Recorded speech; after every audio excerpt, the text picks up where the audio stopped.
My next update has to do with my desire to be useful to Alexandria Ocasio-Cortez. She is by now quite famous for having defeated a long-term incumbent Democrat for the United States Congress in the county of Queens in New York City. This last week, she was on the CNN television program with reporter Jake Tapper, and he gave her a bit of a rough time, asking her to explain how she could raise the money estimated by people sympathetic to her at $40 trillion over the next 10 years to pay for the education, housing, full employment jobs, and so on that her socialist platform calls for. And she had some difficulty coming up with an explanation. Well, she's not a professional economist. She's relatively new to politics. I thought she deserves a bit of a pass. Mr. Tapper seemed to be more interested in suggesting a very old gambit, namely that people on the left propose things and do not understand how expensive they are, which isn't true. But so let me be of some help. How might we come up with the money to do the kinds of socialist programs that Bernie Sanders, or for that matter, Alexandria Ocasio-Cortez advocates? It's not a big problem, and the solution is easy to explain. Here we go. We begin with the roughly 10 to 12% of Americans who are not working now but want to. This includes the officially unemployed, the people who are involuntarily part-time, that is, they want a full-time job but haven't been able to find one, discouraged workers, people who have given up looking but they really do want a job, and then a good number of those who have left the labor force over recent years but are starting to come back because they really do want a job. Roughly 10%, it's at least that, of the American labor force is in this group of people who want to work but have no job. Keep that in your mind, please. Now, the second statistic.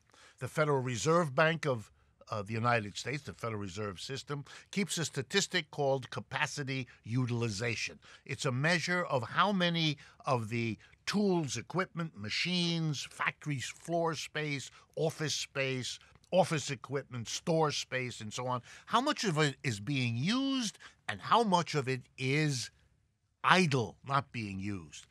And the current measure, August 2018, 78% of our capacity is being used. The other 22% of our capacity to produce is not being used.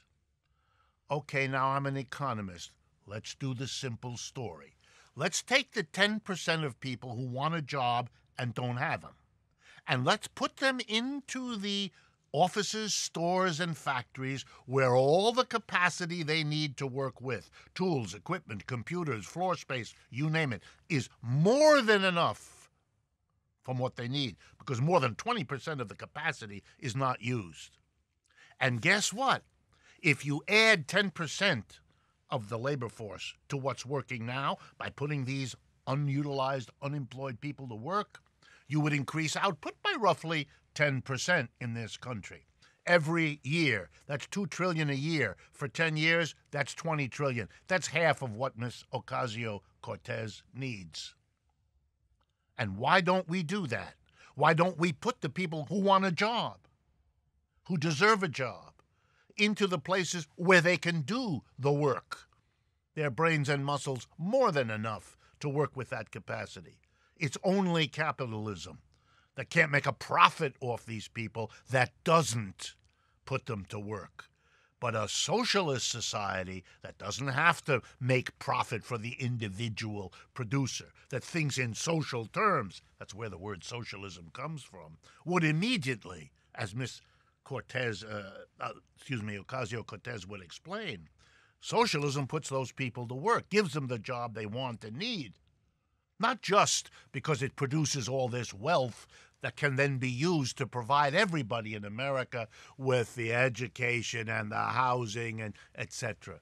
It's the jobs that's the core measure. And for those of you that are ecologically minded, if that's more production than we need as a society, then everybody can have a shorter work week. We can solve the problem that way. But don't tell the socialist the money isn't there. Capitalism can't raise the money to solve these problems. Socialism can. And Miss Ocasio should have told Jake Tapper, and he should have figured it out, that more than half of it is immediately going to be provided. And here's a final thought about it. Suppose we also, knowing that the capacity we have sitting idle is 22%, and the number of extra workers who are unemployed but need a job is only 10%, why don't we welcome immigrants? They can come in and produce still more wealth, allowing even more of the socialist project to be realized.